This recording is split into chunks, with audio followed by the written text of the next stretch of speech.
But not only that they have this breadth and also this depth of expertise in these different areas, but these people have to be trusted. If they do not know something, they will tell you. And this is the psychological safety. You have to have psychological safety even in a virtual environment, okay? And so when I flew in space, I didn't trust half the people on the ground in mission control, and neither did our crew. But I had the key names of all the key researchers in all the disciplines that I worked with over the years, that I would call them up on a telephone from the space station and talk to them directly. Mm-hmm. These are people that when they say there's a problem, I trust that they're the aerothermodynamicists, they're the experts that I believe and I trust. So when we had to do something, when we had to do an emergency EVA, otherwise I wouldn't be here talking to you, I knew just the right people to talk to on the ground. And when my commander asked me, Charlie, do we need to do this? I said, yes, we do. I read the report. I know who wrote the report. I know what's in the report. And this is why it's important. If you don't have the right people, because think about it, the people that were on the team that thought they knew everything they needed to know about wing leading edges said there was not a problem when that piece of foam hit. If when you dive into exactly how those people, what knowledge they had, what expertise they had, and what little they knew of the problem, and when you saw the actual data, no engineer in their sophomore year of engineering school would have made that decision, would have made that call. Mm-hmm. And not knowing that those people did not have that expertise cost 7 lives. And I got to tell you, if I wasn't training in Russia and I was at JSC and these people were making that call, I would have been jumping up and down, going crazy at how stupid that was. Because, this is something that, if this is something that I'm trying to explain, is that if you don't change the culture, you're never going to get people to fail and feel like it's safe to fail and learn. Okay? And so maintaining an environment of psychological safety is number one. Right. Also, Sorry. Go ahead, Bala. No, you can go on, Bharat. So, as you can imagine, the Defense Department, the Army, the Air Force, they're much more hierarchical, and the culture is definitely a top-down culture. So, there have been some instances where, at least in the Army, where at the tactical level, like soldiers in the ground or on the field have come up with innovative ideas, but they found it, very hard to sort of percolate it up the chain and develop a system-wide solution. So usually they just develop a solution for their own purposes. So one of the issues or challenges is how do you pick those bright ideas and make sure that they sort of are dispersed throughout the organization? Any thoughts on that? Yeah, I think this is where the virtual platform helps. I think everyone should have a Friends of Charlie network. You need those technology brokers, that basically create the environment and make the right connections. Right? There are a couple of Hartigan wrote a book about on technology breakthroughs and networks of people and how you create the right networks.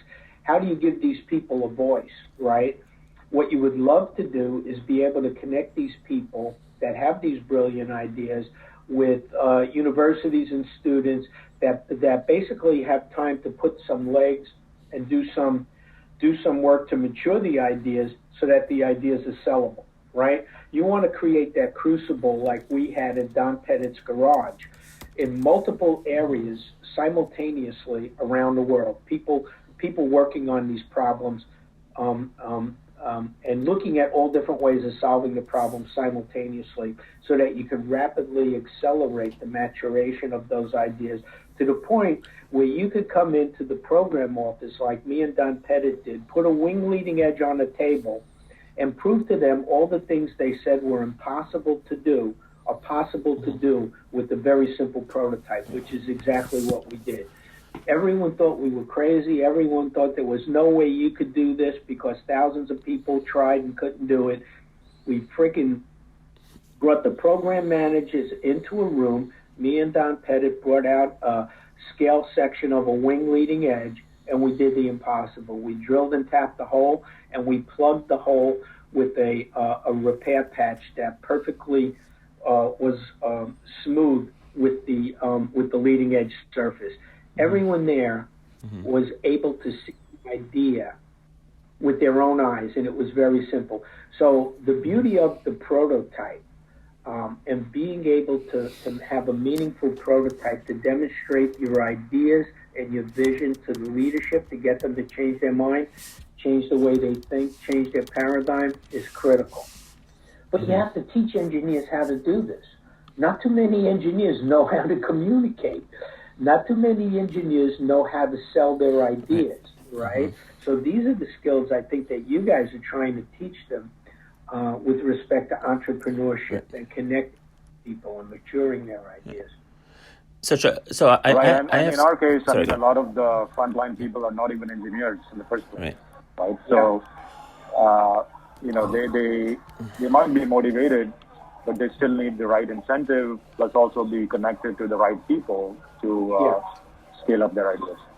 Yeah, and I'm not so sure the Army is worse than NASA or the Navy is worse than NASA. Me and my friends before I left NASA, we went to a conference in D.C. where the Navy was looking at advanced techniques for product development like set-based design, and NASA isn't even considering that. And so I was very impressed with the Navy and the research arm of the Navy that was looking at these ideas and implementing these ideas in how they design future ships. So I'm not so sure it can't be done. The other thing I will tell you is get the book Team of Teams. If you haven't read that book, Team of Teams, it's by General Stanley McChrystal. He has a group that is trying, they basically came up with a strategy to defeat the enemy in, I think, Iraq, right? And it was, when I read that book, Team of Teams, it resonated with how we did business and the Friends of Charlie Network.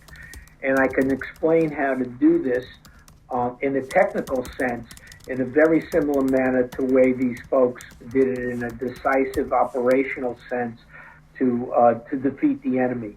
But a lot of the elements in that Team of Teams network and what makes it work is they're very similar ideas to how we developed that team of subject matter experts around the world that were critical thinkers to help us solve these hypersonics problems. I was working on some of the toughest epic challenges that NASA ever faced, much more difficult than landing on the moon. I mean, the National Aerospace Plane was a dream, and it still is a dream because it was almost impossible to solve.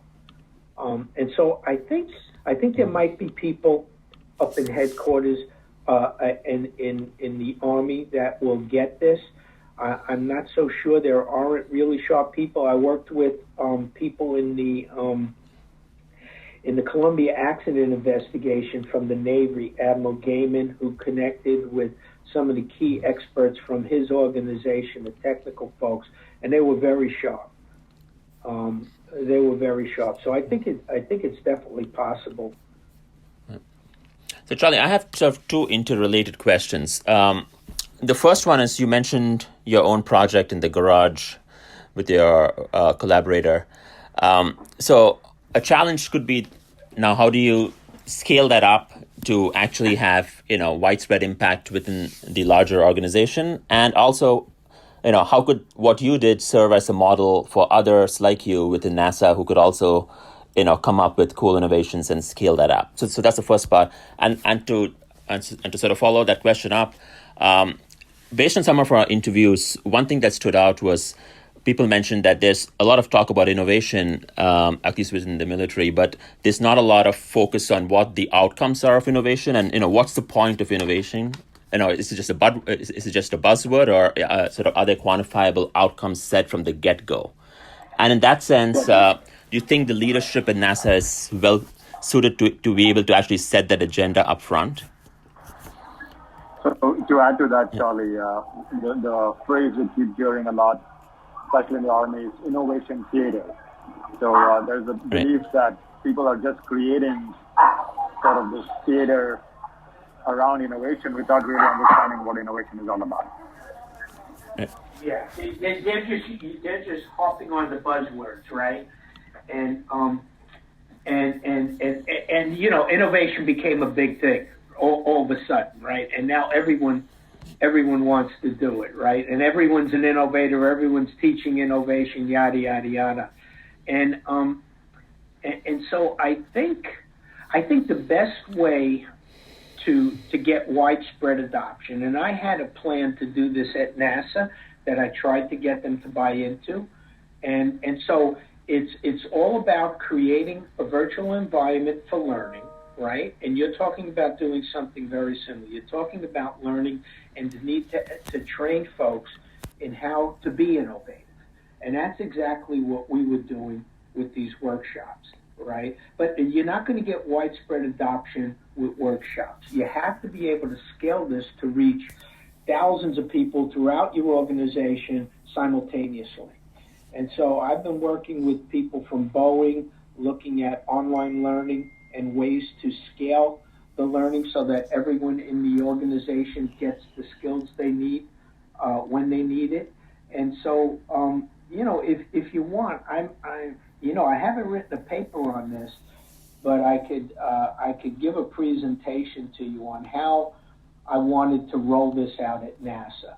Basically, you develop the courses. I teach a methodology that I call innovative conceptual engineering design, but all those lessons, all those lectures, are all modular. They should all be online. You can teach design thinking, any principles that you think are going to be important for folks to learn.